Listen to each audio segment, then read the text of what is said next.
કે આ જે કંઈ પ્રક્રિયા ચાલુ થઈ 23 તારીખથી, એના પહેલા સંકલન સમિતિએ ઘણો બધો પ્રયત્ન કર્યો કે સમગ્ર ગુજરાતનો ક્ષત્રિય સમાજ એક છત્ર હેઠળ સંગઠિત થાય. પણ જુદી જુદી સંસ્થાઓ જ્યાં મીટિંગ કરી એ પણ સંસ્થાઓ ને અમે એટલું સમજાવી નહોતા શક્યા કે એક છત્ર હેઠળ શેના માટે ભેગું થવું. છેલ્લા 3 વર્ષથી મહાસંમેલન કરવાનું નક્કી કર્યું. પ્રદ્યુમનસિંહ સાહેબે અનેક આઈડિયા આપ્યા, બીજા લોકોએ આઈડિયા આપ્યા, પણ છેલ્લા 35-40 વર્ષના સામાજિક જીવનના અનુભવ ઉપરથી આપને કહું છું, ભૂતકાળના જે કાંઈ 2-3 સંમેલનો થયા, પદ્માવત ફિલ્મનું સંમેલન કે બીજા સંમેલનો, ક્ષત્રિય સમાજ ને પાસે એવો કોઈ મુદ્દો હોય ત્યારે એક થાય છે. અને આ ઈશ્વરી સંકેત કયો કે જે કાંઈ શ્રી પરસોત્તમભાઈ રૂપાલાનું સ્ટેટમેન્ટ કયો, એનાથી ક્ષત્રિય સમાજના દિલમાં એક વજ્રઘાત થયો, એને દુઃખ પહોંચ્યું, એનું અપમાનની ભૂમિકા થઈ, ક્ષત્રિયોની માટેની એક સંસ્કાર માટે અપમાનિત થયા, એની અસ્મિતા ઉપર ઘા થયો અને સમગ્ર ક્ષત્રિય સમાજના દિલમાં એક એવો ઘા લાગ્યો કે આ બરાબર નથી, આને જવાબ આપવો પડે, હવે કાંઈક કરવું પડે, હવે તો બસ બહુ થયું. એટલે ખરેખર માતાજીની પ્રેરણાથી આપણે એક એવો પ્રયત્ન કર્યો. ભૂતકાળમાં પણ આવા પ્રસંગો આવ્યા હતા, અનામત આંદોલન હોય, બીજા પ્રશ્નો હોય, ત્યારે બધી સંસ્થાઓ પોતાની રીતે પ્રયત્ન કરતી હતી. પણ સુરતની ટીમને મારે ખરેખર ધન્યવાદ દેવા જોઈએ અથવા તો સેલ્યુટ કરવી પડે. પ્રદ્યુમનસિંહ, મદનસિંહ આ બધા એવો વિશ્વાસ રાખ્યો. મેં એમને ખાલી એક મેસેજ કર્યો, પ્રદ્યુમનસિંહને મેં એક મેસેજ કર્યો, કારણ કે ત્યારે એ ચેરમેનના ચાર્જમાં હતા કે ભાઈ અત્યારના સંજોગોમાં હું તો બીમાર હતો, દવા લેતો હતો. મેં એ પણ એમને મેસેજ કર્યો હતો કે અત્યારના સંજોગોમાં સંકલન સમિતિની મીટિંગ બોલાવવી જરૂરી લાગે છે. એટલે તરત જ એમને બીજી મિનિટે આમ કરી દીધું કે બરાબર છે, બોલાવો. એટલે 5-7-10 વડીલોને વિશ્વાસમાં લઈને આપણે મીટિંગનું આયોજન કર્યું. અને 28 તારીખ કે જે કાંઈ ગુજરાતની 90-92 જેટલી સંસ્થાઓ આવી અને સર્વાનુમતે એવું નક્કી થયું કે ભાઈ આના માટે લડત કરવી. આ એકતા થઈ છે એ સમગ્ર એક ક્ષત્રિયને દિલથી એકતા થઈ છે. દિલથી એક થયા છો ને? એકતા રાખવી છે ને? રાખશો ને એકતા? એકતા છે ને એ લાગણીથી થાય છે, દિલથી થાય છે. પણ એના પછી પ્રશ્નનો ઉકેલ, આગળનો માર્ગ એ માનસિક રીતે, વૈચારિક રીતે નક્કી કરવાનો હોય છે. અને એટલા માટે જ આ કમિટી છે, એટલા માટે જ આ કમિટી છે. એટલે અત્યાર સુધીની રણનીતિ આપણી સારી રહી છે એવું તમે માનો છો ને? તો હવે પછીની રણનીતિ પણ આ જે કાંઈ રણનીતિ છે એની 2-3 પાસાઓ આપણે બધા સમજી લઈએ કે આ રણનીતિથી, આ ક્ષત્રિય સમાજની સામાજિક લડતથી દેશને કોઈ પણ નુકસાન આપણે નથી કરવાના, કે ભારતની પ્રોપર્ટીને પણ નુકસાન નથી કરવાના. આ અસ્મિતાની લડાઈ છે. પ્રજાને પણ કોઈ પણ પ્રકારનું નુકસાન ન થાય એ પણ આપણે જોઈએ છીએ, અત્યાર સુધી જોઈ રહ્યા છીએ, ભવિષ્યમાં પણ જોવાનું છે.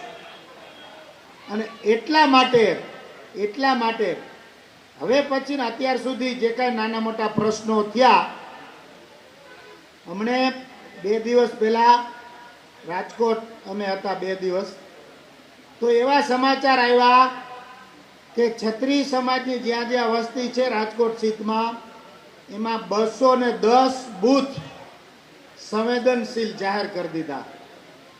એટલે ચૂંટણી પંચને અને સરકારને હું વિનંતી અને અપીલ કરું છું કે ક્ષત્રિય સમાજ એવા નથી કે ચૂંટણીમાં કોઈ જાતનો પ્રશ્ન કરે. અત્યાર સુધી એમની લડત પણ શાંતિમય રહી છે. એટલે આપ એવું ન કરો. હાથે કરીને કાયદો વ્યવસ્થાના પ્રશ્નો ન થાય એવી આપને વિનંતી છે. અને આ લેખિત સ્વરૂપમાં પણ આપણે એને વિનંતી કરવાના છીએ, રજૂઆત પણ કરવાના છે. બીજા પણ નાના મોટા બનાવો બન્યા કે ભાઈ સભાઓ હોય, આ તે આપણા જુવાનો ઉતાવળ કરે, સભાઓ બંધ કરાવે કે નાના મોટા પ્રશ્નો કરે. એ બધાને પણ હું વિનંતી કરું છું કે ભાઈ આપણે છે એ કાંઈ પણ જાતની માંગણી માટે નથી કરતા. આપણે જે કંઈ કામ કરીએ છીએ એ આપણી અસ્મિતાની લડાઈ છે, દેશ હિતની લડાઈ છે, પ્રજા હિતની લડાઈ છે. અને એટલા માટે આપણે કાંઈ પણ લેવાનું નથી. એટલે અન્ય પ્રજા અને મીડિયા પણ આપણને સહકાર આપી રહ્યું છે. એ બધાનો પણ આપણે આભાર માનીએ. અત્યાર સુધી જે કાંઈ થયું એનું પરિણામ 7 તારીખે આપણે આપવાનું. 7 તારીખે એટલે આખા ગુજરાતમાં એક મંત્ર આપણે રાખવાનો છે કે 7 વાગે મતદાન ચાલુ થવાનું છે. કેટલા વાગે? 7 વાગે. 7 વાગે બધા જ બૂથ ઉપર રાજપૂતાણીની લાઈન હોવી જોઈએ પેલી. આ કરી શકશો? આ જો કરી શકો તો આપણે સારું એવું આપણું મહેનત સફળ થઈ શકે. અત્યાર સુધી આપણે ઘણા બધા સંમેલનો કર્યા અને એ સંમેલનો સારા એવા સફળ પણ થયા.